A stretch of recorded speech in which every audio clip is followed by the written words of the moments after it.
Buenos días, buenas tardes, buenas noches. Muchísimas gracias por continuar con nuestro programa semanal. Gracias a las más de 3.300.000 visitas a esta que es la voz del pueblo, que es la voz rebelde contra la tiranía, que es la voz de los que no tienen voz.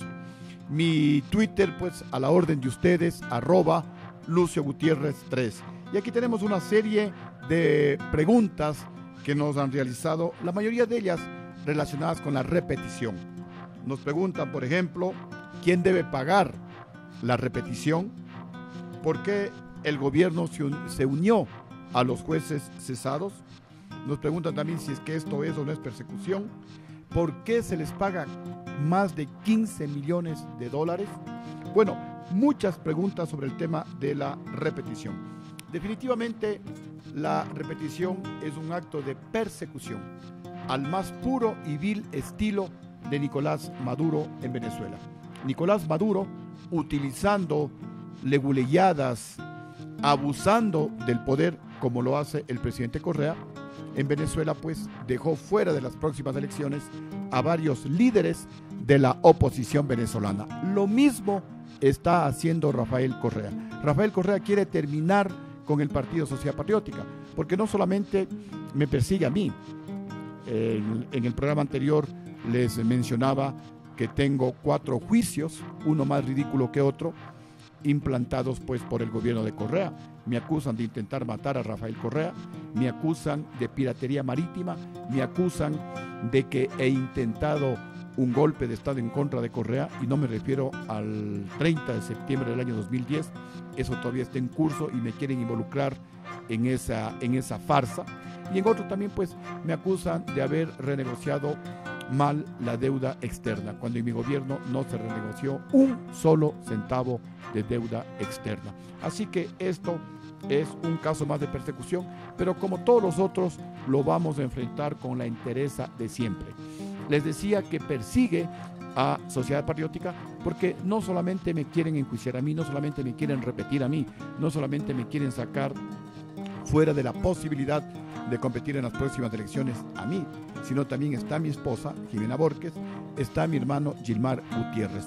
En definitiva, pues quieren descabezar a la cúpula del partido Sociedad Patriótica. Pero vamos a contestar directamente a la pregunta de ustedes. ¿Por qué es una persecución vil la que realiza el gobierno? Primero, porque la Corte cesada en diciembre del año 2004 fue nombrada a dedo por el Congreso Social Cristiano de la Izquierda Democrática y de la Democracia Popular en 1997. Fue nombrada a dedo por el Congreso de esa época. Nació muerta porque el Congreso de esa época destituyó, y ahí sí quiero subrayar, destituyó a la legítima Corte Suprema de Justicia, comandada en esa época por el doctor Carlos Solórzano Constantine. Sin tener ningún argumento, simplemente destituyó a la Corte Suprema de Justicia y a dedo, sin concurso, nombraron a una nueva Corte Suprema de Justicia. Y con un acto gravísimo, que ese año, en 1997, se realizó una consulta popular y el presidente de la época, Fabián Alarcón, preguntó al pueblo ecuatoriano si estaban de acuerdo en que el Congreso nunca más nombre a las Cortes de Justicia. Y el pueblo, el 25 de mayo, mayoritariamente dijo que estaba de acuerdo en que nunca más el Congreso nombre a la Corte Suprema de Justicia. Sin embargo, ese mismo año, en octubre de 1997, el Congreso Social Cristiano de la Izquierda Democrática y de la Democracia Popular nombró a la Corte Suprema de Justicia, burlándose de la decisión mayoritaria del pueblo ecuatoriano. Por eso decimos, esta Corte, que fue legítimamente cesada por el Congreso en diciembre del año 2004, nació muerta. Y a esa Corte el presidente Correa les premia con más de 15 millones de dólares. En segundo lugar, en la Constitución vigente en el año 2004, la disposición transitoria 25ª dice lo siguiente: que todos los funcionarios nombrados por el Congreso Nacional terminan sus funciones en enero del 2003. Clarísimo.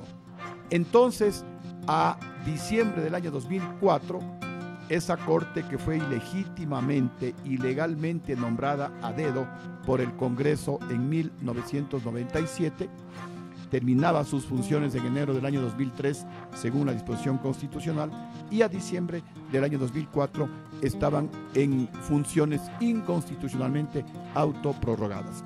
Y si es que hay alguna duda en la interpretación de esta disposición transitoria 25ª, los únicos, de acuerdo al artículo 130 de la Constitución numeral 4, que pueden interpretar la Constitución son los diputados. Y esta disposición se ratifica en el artículo 284 de esa Constitución vigente. Entonces, los jueces de la Corte Suprema de Justicia nombrados a dedo en 1997 por el Congreso, que se burló de la decisión soberana del pueblo ecuatoriano, no fueron destituidos, fueron cesados. Y aquí hay una gran diferencia entre lo que es destituir y lo que es cesar. El Congreso en 1997 destituyó a la Corte, que era presidida por el doctor Carlos Solórzano Constantine. Eso es destituir, porque los jueces de esa Corte no cumplieron su mandato, no cumplieron su periodo. En cambio, la Corte nombrada por el Partido Social Cristiano en 1997 y cesada por el Congreso en diciembre del año 2004, cumplieron su periodo en enero del año 2003. Es decir, como ya lo hemos manifestado, a diciembre del año 2004 estaban en funciones inconstitucionalmente autoprorrogadas. Prácticamente 2 años se autoprorrogaron. Por eso es que los diputados se defendieron de las acusaciones, especialmente del Partido Social Cristiano, de que lo único que hicieron es cumplir el mandato constitucional. Esa Corte debía terminar sus funciones en enero del 2003 y a diciembre del año 2004 estaban prácticamente 2 años en funciones inconstitucionalmente autoprorrogadas. Y número 3, el Código de Procedimiento Civil, que es ley de la República, en el artículo 393, numeral 3, dice de manera expresa que el Estado ecuatoriano no se puede allanar cuando el demandado es el Estado o una de sus instituciones. En otras palabras, estimados amigos, el gobierno de Rafael Correa no tenía por qué allanarse a las pretensiones de la Corte Suprema de Justicia, cesada por el Congreso de la República en diciembre del año 2004. Las leyes son para cumplirlas, y si el gobierno violó esta ley, y si el gobierno no escuchó o no leyó la Constitución vigente en el año 2004, y si el gobierno se olvidó que esa Corte fue nombrada de manera ilegal por el Congreso Social Cristiano en 1997 en contra de la disposición del pueblo ecuatoriano, que dijo claramente de manera mayoritaria que no quería que el Congreso nombre a los miembros de la Corte Suprema de Justicia, entonces el responsable de lo que está sucediendo en estos momentos, el responsable de haber pagado más de $15 millones a la Corte Suprema de Justicia legalmente cesada en diciembre del año 2004, el que debe pagar es el gobierno ecuatoriano, es el gobierno de Rafael Correa, porque esto es una sinvergüencería sin nombre, esto es una traición al pueblo ecuatoriano. Aquí, como ya lo hemos mencionado, queda a la luz el pacto entre el Partido Social Cristiano y Alianza País. Si votaron juntitos para intentar sancionar a los diputados que actuaron de acuerdo a lo que ordenaba la Constitución. Aquí pues está de cuerpo entero el febres correísmo. Ya no le mientan más al país, señores del gobierno, y son ustedes los que tienen que ser repetidos. Son los del gobierno los que tienen que asumir con este costo, con este gasto. Repito, el Congreso, el gobierno ecuatoriano no tenía por qué allanarse, tenía que luchar hasta el último. Pero como el gobierno se allana, y eso consta muy claramente en la decisión, en la sentencia de la Corte Interamericana de Derechos Humanos, porque en la sentencia pues claramente se explica que el gobierno inicialmente defiende al Estado ecuatoriano y les dice a los de la Corte Interamericana de Derechos Humanos que no ha habido ninguna destitución de los jueces de la Corte Suprema de Justicia en diciembre del año 2004, que lo único que se hizo es cumplir un mandato constitucional y que además los jueces cesados conocían que sus funciones terminaban en enero del 2003 y ellos pues se hicieron los que no conocían de esa disposición constitucional y se autoprorrogaron hasta diciembre del año 2004.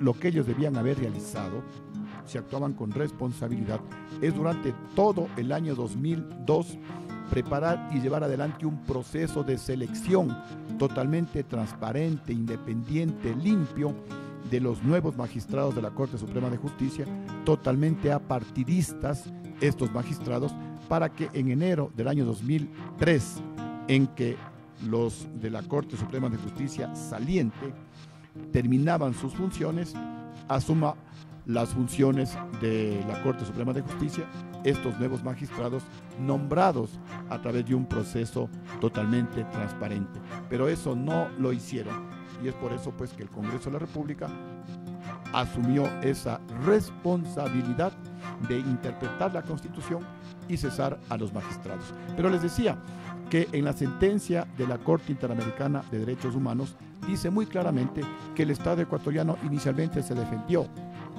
pero luego el Estado ecuatoriano cambió de actitud y el Estado ecuatoriano se allanó a la petición de los jueces cesados en diciembre del año 2004. ¿Y qué decían los jueces cesados? Los jueces decían que el Congreso de la República del Ecuador no tenía ninguna capacidad, no tenía constitucionalmente la capacidad de destituirles a los jueces. Ellos emplean la palabra destitución. Igualmente, los jueces cesados argumentan que no les permitieron defenderse en el Ecuador, que no hubo garantías por parte del Tribunal de Garantías Constitucionales, que no les permitieron presentar su amparo. Al allanarse el gobierno de Correa a la pretensión de los jueces, los de la Corte Interamericana de Derechos Humanos lo dicen muy claramente. Luego del allanamiento del Estado ecuatoriano, la Corte Interamericana de Derechos Humanos concluye que el Congreso se convirtió en un comité ad hoc, es decir, que el Congreso no tenía capacidad para destituir a los magistrados. Igualmente, la Corte Interamericana de Derechos Humanos concluye que no hubo garantías para que los jueces cesados se puedan defender en el Ecuador, lo cual pues obviamente es completamente falso. El Congreso de la República interpretó la Constitución, el Congreso de la República, cumpliendo el mandato constitucional, cesó a los jueces en diciembre del año 2004, no les destituyó y los jueces cesados podían haber presentado su demanda de inconstitucionalidad ante el Tribunal de Garantías Constitucionales o, en su defecto, al Tribunal de lo Contencioso Administrativo, pero no agotaron el trámite en las instancias nacionales y se saltaron este procedimiento y fueron directamente a la Comisión Interamericana de Derechos Humanos en Washington, porque a ellos les cesan el 8 de diciembre en la noche y el 30 de diciembre los jueces cesados ya estaban presentando la demanda ante la Comisión Interamericana de Derechos Humanos. Y una pregunta que la hice en un programa anterior. En el Ecuador todos sabemos que las Cortes de Justicia son manejadas por Rafael Correa, pero todos tenemos que agotar la instancia nacional. Tenemos que presentar nuestras demandas ante las Cortes de Justicia en el Ecuador y una vez que se haya terminado el trámite interno, entonces podemos salir a las Cortes internacionales. En este caso, la Corte cesada por el Congreso Nacional en diciembre del año 2004 no cumplió este trámite, no agotó las instancias nacionales y se fueron pues a las instancias internacionales. Entonces queda muy claro que esta es una persecución por parte del gobierno. Aquí podría haber un delito de colusión porque el gobierno se puso de acuerdo con los jueces cesados para perjudicar a terceros. En este caso, a Lucio Gutiérrez, a Jimena Borges, a Gilmar Gutiérrez y a alrededor de 50 diputados más que en esa época, me refiero a diciembre del año 2004, lo único que hicieron es cumplir el mandato constitucional. Por acá también me están preguntando sobre la actuación de Mauro Andino. Algunos se han enterado, otros no se han enterado.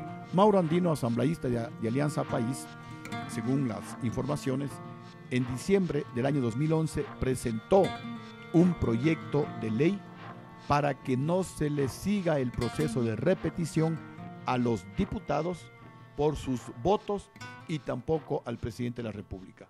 Esto pues lo hizo en coordinación con el propio presidente de la República para curarse en salud hace 4 años. Sin embargo, 4 años después, en el año 2015, cambian de actitud. Y es el propio asambleísta Mauro Andino el que llevó adelante este proceso, determinando los nombres de los 52 diputados que según ellos serían responsables de la cesación de los jueces. Esta es otra demostración más de la doble moral con la que actúa el gobierno de Rafael Correa. Así como por encima de la mesa se hacen los que se pelean con los socialcristianos, por debajo de la mesa pactan con los socialcristianos, pactan con la oligarquía. Lo mismo por encima de la mesa, Rafael Correa se hace el que pelea con los Estados Unidos y por debajo de la mesa pues hace todo en beneficio de los Estados Unidos.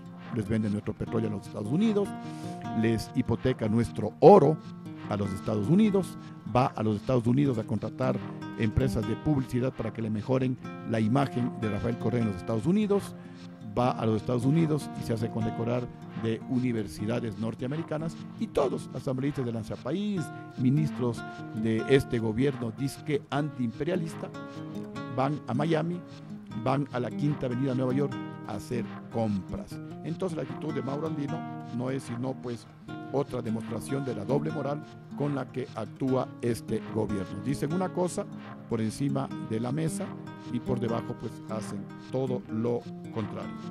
También me han llegado pues a mi teléfono, a mi Twitter, @LucioGutierrez3, alguna preocupación por parte de militares de que supuestamente pues el gobierno le estaría debiendo al Instituto de Seguridad Social de las Fuerzas Armadas.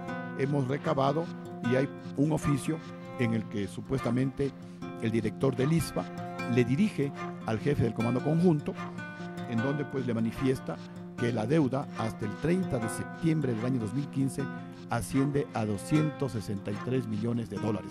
Esto es preocupante, esto es gravísimo, porque estaría en riesgo los sueldos y las pensiones para los militares de las 3 ramas de las Fuerzas Armadas.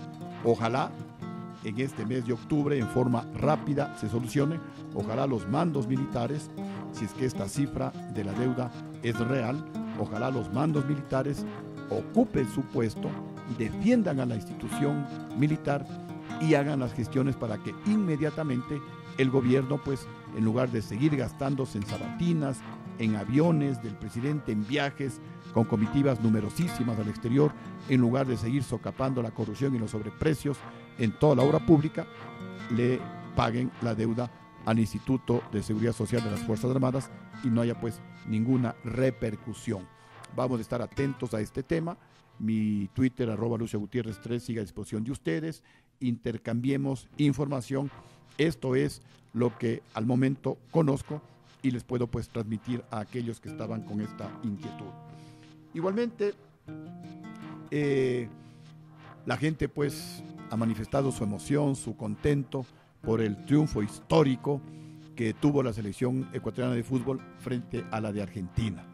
Y es por eso pues que todos estamos vistiendo la piel del Ecuador y estamos seguros pues que en el partido con Bolivia, que justamente es en la tarde de hoy, vamos a obtener otro triunfo que nos permita ver con mucha esperanza una nueva clasificación al Mundial de Fútbol que se va a desarrollar en Rusia, en Moscú, y ojalá pues muchos ecuatorianos podamos acompañar a la selección ecuatoriana de fútbol. Igualmente nos están preguntando, bueno, ante la crisis, ¿qué es lo que se debería hacer? ¿Cuál sería la propuesta del próximo gobierno? en forma resumida lo que nosotros hemos mencionado, que todo lo bueno del gobierno habrá que mantener y mejorar. Y lo malo, eso sí, cambiarlo de raíz. ¿Qué es lo que se puede mantener y mejorar? La obra pública es visible, hay que continuar con la obra pública, pero sacando la obra pública a licitación, no entregando a dedo como hace este gobierno, para que la obra pública cueste la mitad, cueste la tercera, cueste la cuarta parte y se pueda hacer 2, 3, 4, 5 veces más obra pública en beneficio de los ecuatorianos, para que el kilómetro de carretera reconstruida no cueste lo que nos está costando a los ecuatorianos, 2, 3, 4, hasta 18 millones de dólares, cuando en el mundo eso no cuesta más allá de $1 millón cada kilómetro de autopista y nueva. Una reconstrucción vial debe costar mucho menos, porque lo que ha hecho el gobierno es las carreteras que tenían doble carril, ahora tienen 4 carriles, pero no es una nueva autopista. Mucho trabajo ya está realizado, la base, la subbase ya está realizado, todo pues el trabajo inicial ya está realizado. Es una ampliación y sin embargo pues nos pasan a los ecuatorianos como que fueran obras nuevas. Igualmente todas las construcciones de hospitales, de escuelas, de colegios que se han realizado están sobrevaloradas y ojalá se pueda hacer una adecuada fiscalización sin venganza, sin persecución, y si es que hay perjuicios para el Estado, pues se señalen a los responsables. Hay que seguir con las escuelas del milenio, eso me parece muy bien, pero no se pueden suspender las escuelitas rurales.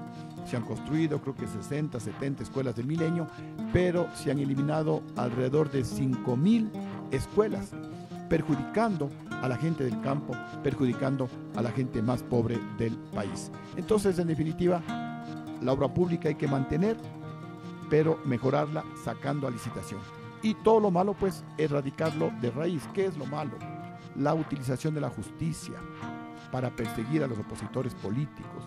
Esa ley de comunicación para autocensurar a los medios de comunicación, para que no haya una completa libertad de expresión en el Ecuador. Los impuestos, hemos hablado en varias ocasiones y hay que repetirlo, hay que eliminar muchos impuestos, el impuesto del 5% a la salida de capitales, hay que eliminar el impuesto a las tierras, el impuesto a los productos agrícolas, los impuestos verdes, entre otros. Ecuatorianos, y no lo decimos de memoria, en mi gobierno el precio del petróleo era $18 y nunca le castigamos al pueblo con nuevos impuestos. Entonces, estos impuestos están de más, porque el precio del petróleo bordea los $50 y ya tuvo el actual gobierno un precio del petróleo de sobre $100 durante 8 años. En este último año, desde el mes de aproximadamente febrero-marzo, es que el petróleo comenzó a bajar a 60, 50, 40 y está por ahí pues estabilizándose entre 40 y $50, más del doble de lo que yo tenía en el presupuesto del Estado, el precio del barril de petróleo. Entonces hay que eliminar esos impuestos, hay que crear un ambiente adecuado un ambiente favorable para que retornen las inversiones productivas al Ecuador. Pero para esto pues se deben tomar un conjunto de medidas. Primero, lo que ya mencioné, eliminar impuestos. Segundo, no se pueden estar cambiando las reglas de juego a cada rato. Se quiere nuevamente volver a la ley sobre las herencias, a la ley sobre la plusvalía. Eso genera inestabilidad, eso genera incertidumbre. No puede el gobierno continuar con las enmiendas a la Constitución. Más bien, se debe generar un ambiente de tranquilidad, un ambiente de estabilidad, un ambiente de seguridad jurídica, porque si no vienen inversiones productivas, no habrá trabajo. Y si no hay trabajo, aumentará la pobreza. Y si aumenta la pobreza, aumentará la delincuencia en el Ecuador, aumentará el narcotráfico en el Ecuador, aumentará la prostitución en el Ecuador. Y eso, pues, no queremos para los ecuatorianos. También por acá me están pidiendo que me vuelva a poner mi uniforme verde para salir y para combatir y para luchar en beneficio de todos los ecuatorianos. Yo pienso pues que próximamente estaremos nuevamente colocándonos nuestro uniforme verde como un mensaje de lucha, de esperanza, de que las cosas sí pueden mejorar, sí pueden cambiar en el Ecuador. Nuestra organización pues está siempre con las puertas abiertas, somos una organización con experiencia exitosa y siempre estamos dando recomendaciones para que, repito, mejoren las cosas en el Ecuador, que es lo que todos queremos hacerlas. Igualmente me están preguntando que si hay o no hay sometimiento al Fondo Monetario Internacional. Todo indica que el gobierno se está mordiendo la lengua y ojalá pues que no se envenene.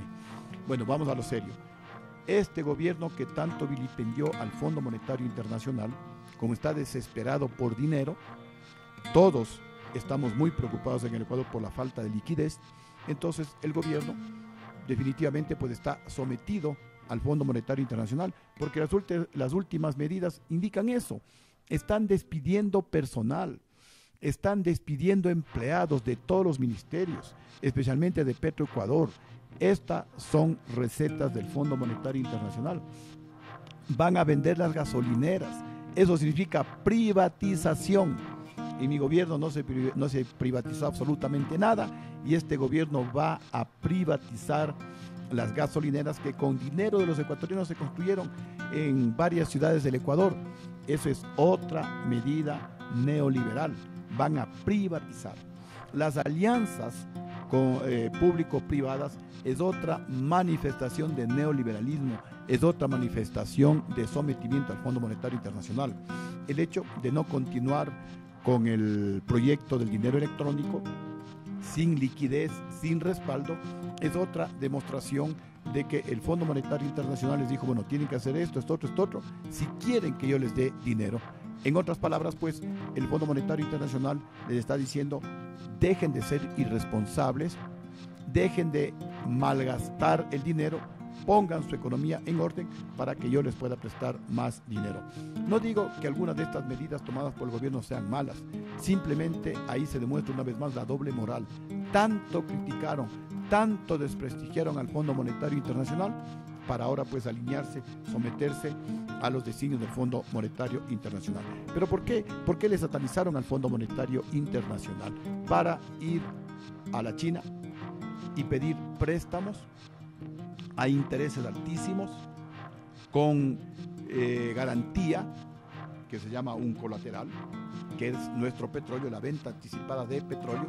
Y claro, pues la China no le decía al presidente Correa en qué utiliza la plata. El presidente Correa con ese dinero se gastó en sabatinas, se gastó comprando aviones, se gastó en viajes por todo el mundo, se gastó en aumentar la burocracia de manera irresponsable en el Ecuador. Lo que eso no sucede con los organismos multilaterales de crédito como el Fondo Monetario, el Banco Mundial, el Banco Interamericano de Desarrollo. Esos créditos que ellos dan son para proyectos productivos. Con ese dinero pues no se puede comprar aviones del presidente, con ese dinero no puede seguir financiando sabatinas, con ese dinero no puede pues seguir incrementando burocracia. Ese dinero que dan el Fondo Monetario, el Banco Mundial, el Banco Interamericano de Desarrollo son para proyectos productivos y ellos pues le están revisando, están inspeccionando que el dinero que nos prestaron justamente vayan a esos proyectos que dijo el gobierno ecuatoriano. Por eso es que el presidente Correa satanizó al Fondo Monetario Internacional para que el pueblo pues de alguna manera diga sí, tiene razón, la soberanía está por encima de todo, y fueron a la China para el dinero pues utilizarlo a su antojo el presidente de la República. Si se hubiera endeudado desde el comienzo con el Fondo Monetario Internacional, no hubiera podido hacer lo que le daba, disculpen el término, la gana al presidente de la República. Pero como el presidente interpreta la soberanía del Ecuador como que es la soberanía de Rafael Correa, pues él quería invertir el dinero o gastarse el dinero como él creía conveniente, sin que eso sea lo mejor para el pueblo ecuatoriano. Entonces, definitivamente, pues, estamos ante un proceso de sometimiento al Fondo Monetario Internacional, tanto que el gobierno ha hablado no al pasado, estamos volviendo al pasado, pero repito, no todo esto es malo. Ojalá pues esto permita que se ponga en orden el manejo de la economía ecuatoriana, que no sigan despilfarrando el dinero de los ecuatorianos, porque si este gobierno tiene éxito, los los beneficiados vamos a ser todos los ecuatorianos. Y si este gobierno fracasa, pues el fracaso es para todos los ecuatorianos. Bueno, estimados amigos, nuevamente les agradezco muchísimo por estar pues siempre en compañía de nosotros. Vamos a hacer fuerza porque la selección ecuatoriana siga obteniendo triunfos, nos siga dando muchas satisfacciones a los ecuatorianos, y les deseo pues una linda semana. Vamos a estar sólidamente unidos, vamos a seguir luchando por mejores días para todos los ecuatorianos, no vamos a bajar la moral, no tenemos que dejarnos por este gobierno, y nosotros pues siempre estaremos junto al pueblo ecuatoriano, luchando junto a ustedes, repito, por mejores días para todos los ecuatorianos. Muchísimas gracias y que Dios les bendiga.